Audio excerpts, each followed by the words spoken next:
try again. Hi, it's Megan from Channel Megan, and we're coming back at you with another video. So we might as well address the elephant in the room and acknowledge the fact that I've been away from YouTube and social media for several months.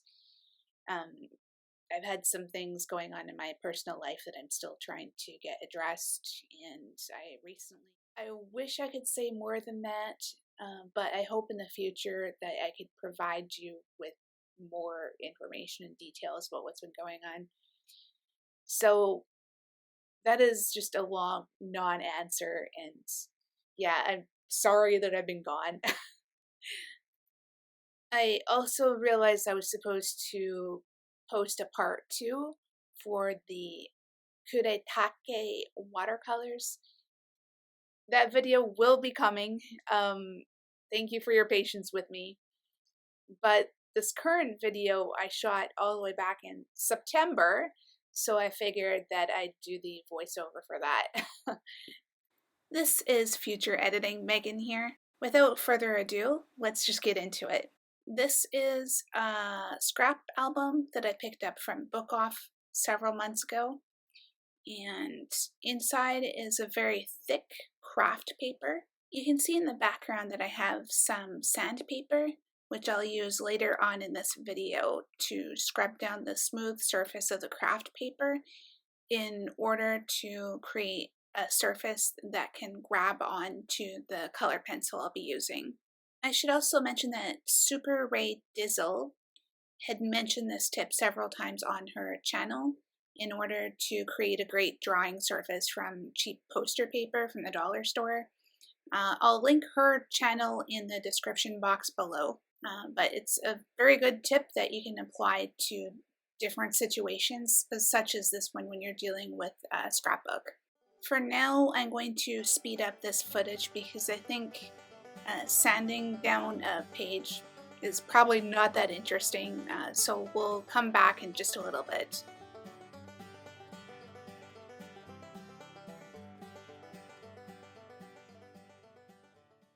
You can see here that it's a little bit scratchy and it would require a bit more sanding to buff that out, but in my case I opted not to.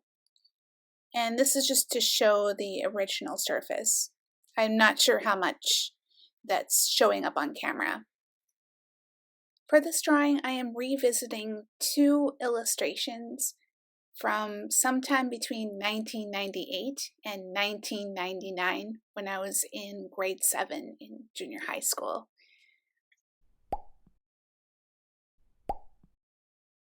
Unfortunately, these drawings are not dated, so I can't give you an exact date that these were done, but I can assure you that these illustrations are well over 20 years old. Probably 22, 23 years old in there. And basically what the project entailed, as you can see on screen, we had to draw squash from still life. The class was given access to foam pieces of squash, which obviously I no longer have, so I had to work from the reference that you see on screen now. Once again, I am using the Pentel Pianissimo mechanical pencil. Bring us back to the 90s, baby!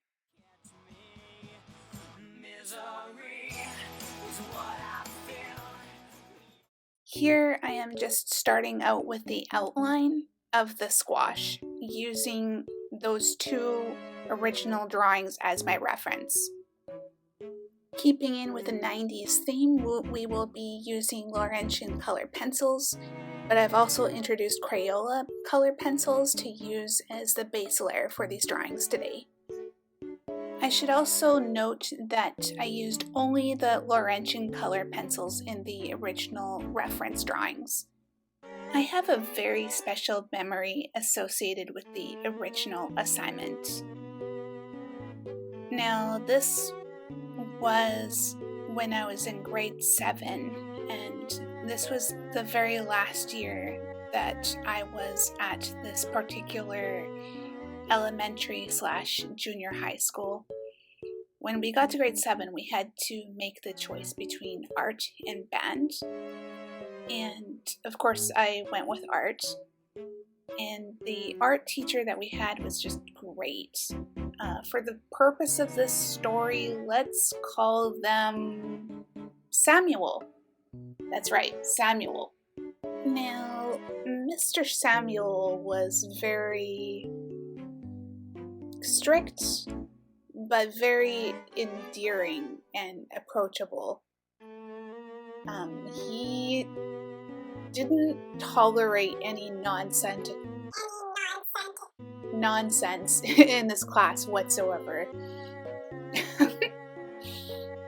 So in this particular art class, we were given the foam pieces of English. The foam pieces of squash. And we were split off into islands, basically. The art class was basically divided into groups of tables. And each table got their own set of squash. So then my table got the 2 squash samples that you saw on screen earlier. And I don't know what happened. One of the squash pieces had broken and the stem had come off of the base. I don't know how it happened. I didn't see it happen. I just saw the aftermath.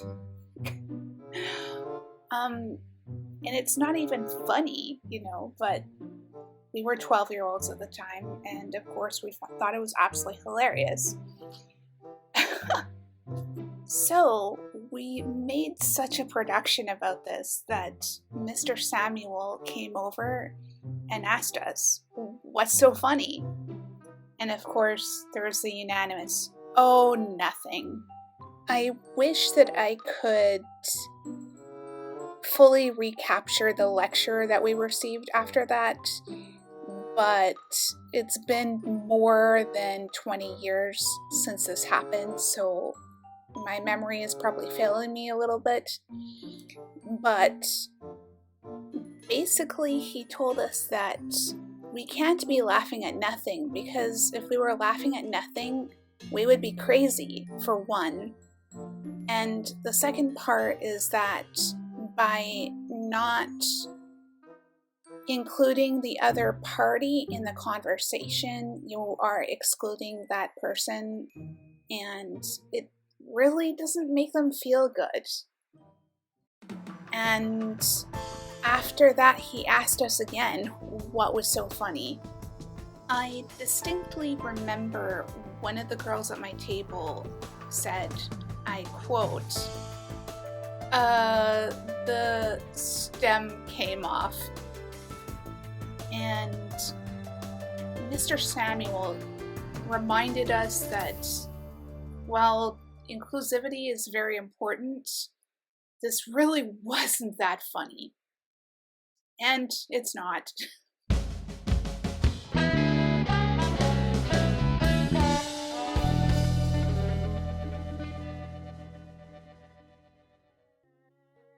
I think the most important part of the story is the moral takeaway, and this is something that I carried with me well into my adult life.